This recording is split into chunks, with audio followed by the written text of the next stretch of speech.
Hi, and welcome to CyberSync and Unpacked. We are here today with two distinguished guests and talking about something very interesting. How is AI impacting the industry? I guess it's also the world today. So, with me here today, please introduce yourself. Hi, I'm Matt Sherwood. I'm one of the founding directors of Amigos Networks. Amigos Networks runs the CyberSync event. And so we're about demand creation and community marketing. Fantastic. Good to have you here. Ian. Hello, I'm Ian Brigden from The Point Company. I'm the CEO and founder. We provide outsourced SDR services to technology companies globally. Fantastic, Ian. Good to have you here. Thank you. All right. AI is obviously a hot subject now. You can't walk around in InfoSec or any of these events today without AI being the big headline right now. But as an industry, as in the channel today, what have you seen so far, the biggest impact so far, Max, in when it comes to this? I think there's obviously there's a massive impact and the impacts, probably there are very few areas that haven't been impacted.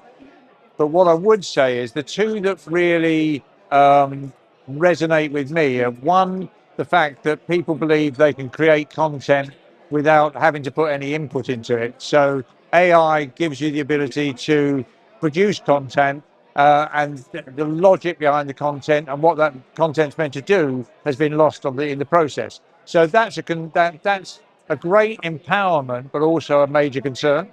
And particularly if content is what you do, it's an issue. The second thing, which will resonate with Ian's side, is the belief of people that AI can take over AI calling. On the way here on Monday, I saw an ad on the Underground which actually said, "Hi, I'm Stella, I'm a BDR, I lost my job to Eva because she is better than me." It's AI calling. And I looked at that and I thought, that is fundamental. And the real reason it's fundamental is there are people in the industry who will believe it's right. And that's the danger. At the end of the day, a conversation is a conversation. And in my particular view, it should be with an individual. My concern is that there are an awful lot of sales leaders who believe they can save money and replace people. So that's where I think the major impact is. I think you're 100% right. I'd love to hear your take on that. I agree, to be honest. I think it's had a good impact on helping people do things quicker. For myself, who's particularly not very good at articulating things, it helps me to articulate an email or some content based upon something I've already written.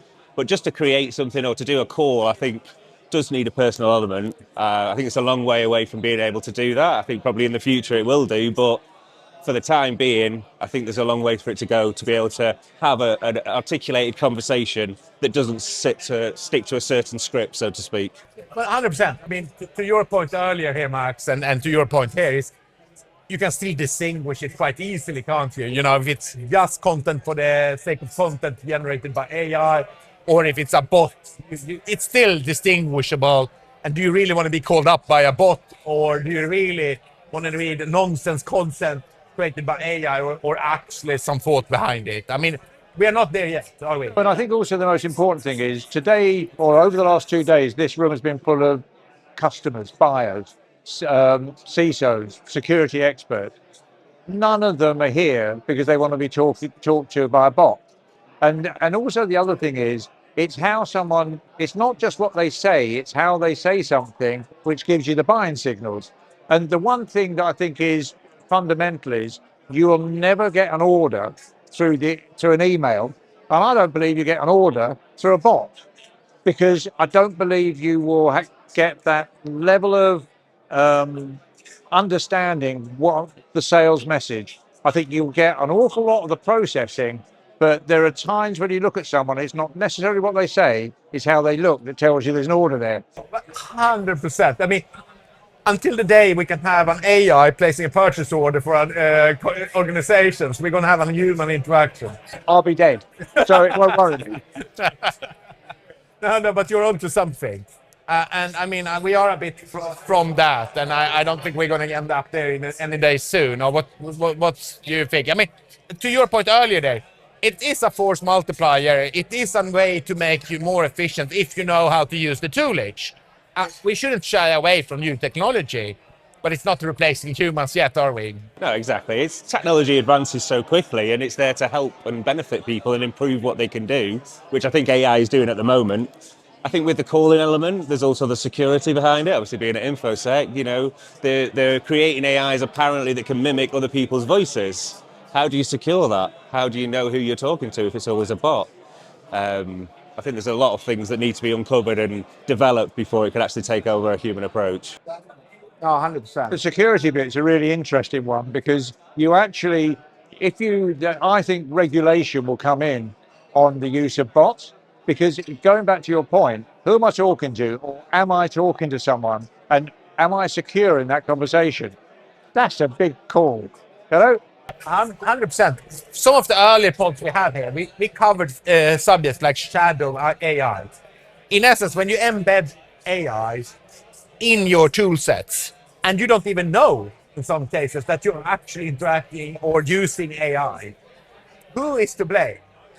If someone goes wrong, shall you sue the AI or should you sue the programmer? This is one of the problems. For example, we saw another example. You know, the self-driving cars. Today, they are actually more secure than humans. They are less prone to an accident.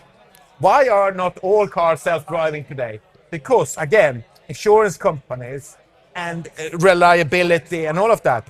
If something happens, shall we sue Tesla for the car crashing into someone? Or shall we sue the programmer or the AI?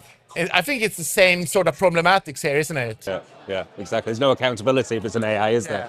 Who is accountable for that? And I think, I mean, forgetting the accountability, that kind of security element, there's also the point, which I think is going to be an interesting one, which is who's accountable for the numbers. So from our point of view, we're very numbers, both Ian and I, we rely on hitting certain numbers. And when those numbers aren't hit, what are you going to do? Blame the bot? I don't see it. I just don't believe it's going to happen. The CROs are still going to be turning to someone and saying, I need to talk to someone. And it's going to be Ian, it's going to be me. You know, why has this not worked? And that, I think that in itself, again, accountability will put a kind of a delay on how quickly this gets adopted. And then also, it comes back to that, a bot or an AI not going to place a purchase order. Do you want to be interacting with a bot? I mean, we have all done that. You have called a support number and you talk to a bot. It's so annoying. Yes. You know, you just want to talk to a human, say what you want, there you go. Instead of clicking one, waiting, clicking three, and 20 minutes later, you maybe can talk to a human. And no one thinks that is a pleasurable experience, is it? And I think it's the same here, isn't it?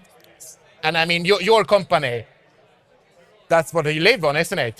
Human interaction, someone that, you know, to have a discussion with and not necessarily click 1, 2, 3 after a prompt. Yeah, and one thing you learn as well as an SDR is no matter how much training you do, there's always going to be a question that comes from an end user that you've not covered in the training.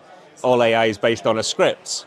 The script is going to take a long time to cover all the potential questions, queries, requests, demands, things that people want to understand for it to be able to articulate that. And a person can actually take the time to understand and have that kind of conversation with someone, whereas a bot is driven by the script and it's going to take a long time for it to be able to have such a developed script that a human can deliver.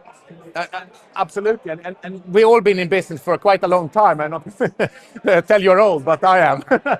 But we also know that even if you have a script, you can't sound like you are reading a script. You've got to deviate. There's always going to be questions, objections, things that you want to cover that you don't know the answer to. Yes. Then you have to use the personality element to build the relationship to then be able to go back to the end user. If you're just a bot and you're just spurting out the same information, which happens a lot on the calls these days, you ask it a question, it answers something different, etc., etc.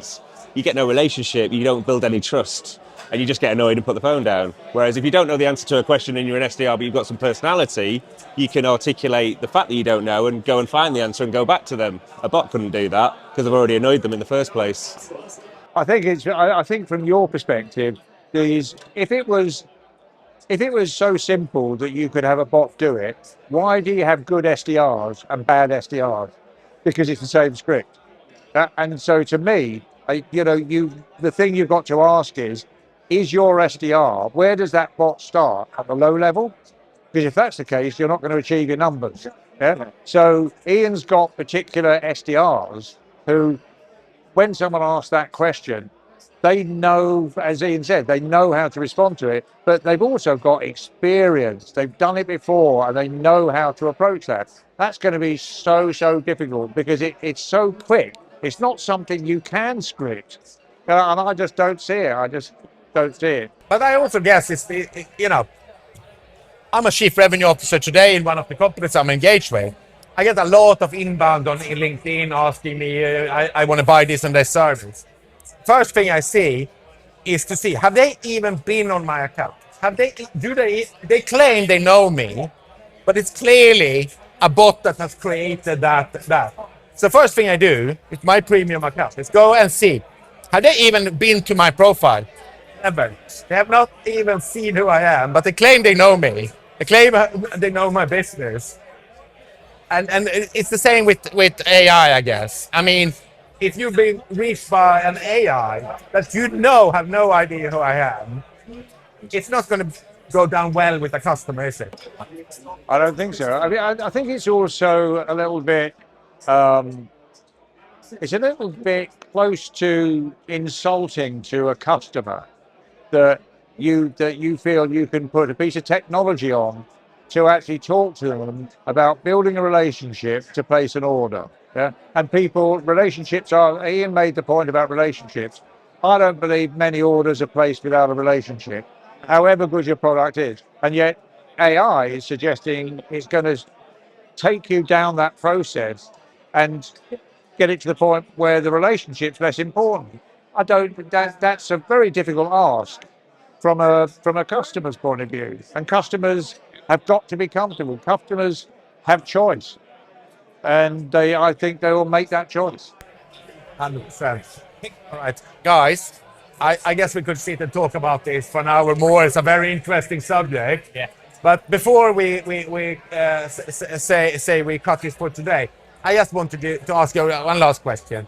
If you would sort of put on your forecasting hat here, how would you see this developing in the short and medium term? Long term, I guess we don't ever know, but short, medium term, Max, how do you see this is developing? If you would have asked, I think the way you have to look at it is, what is it, 2 years that open AI has been around?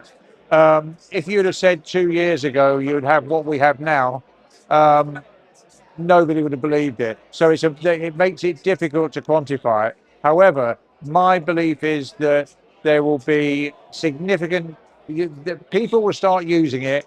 I personally think it will at most count to 30% of what's going on in the next 3 years. But it's a guess. It is very much a guess. Absolutely. Ian? It's a difficult question. I think eventually everything will be run by AI. As per, when the CISO is an AI bot and it's called by an AI bot, then it's a very different scenario. But again, it's a long way away. I think it's going to have a lot of failed attempts. There'll be a lot of hype, a lot of enablement, a lot of people taking it on board, a lot of failed attempts, people going back to square one. A bit like when there's a lot of offshore IT firms, a lot of companies offshored their IT. It didn't really work because it was all very new. A lot of people brought it back, and then that's kind of grown again. So I think there's going to be a number of false starts, but I think eventually it will take over everything. No, I agree with both.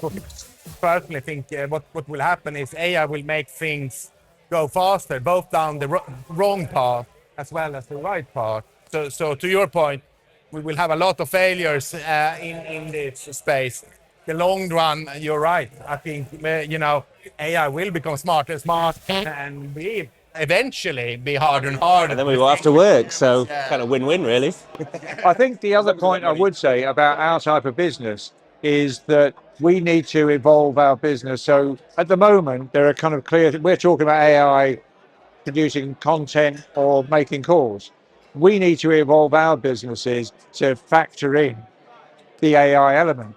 And so intelligence is a big thing. We need to actually put more intelligence into the results we deliver to people. So instead of just delivering a lead and saying, here is a lead, we've had a conversation and we believe there is an appointment there, you should talk to them. We need to be able to, near as damn it, tell that the sales guy absolutely everything we can about that lead so that they're more informed. And I think so from our point of view, I think we need to build our intelligence services much better as well. 100%. I think that rounds up very well what we wanted to talk to today. I want to thank you, Mark. Thank you, Ian, for coming. Thank you. A pleasure. Thank you very much. Always a pleasure. Yeah.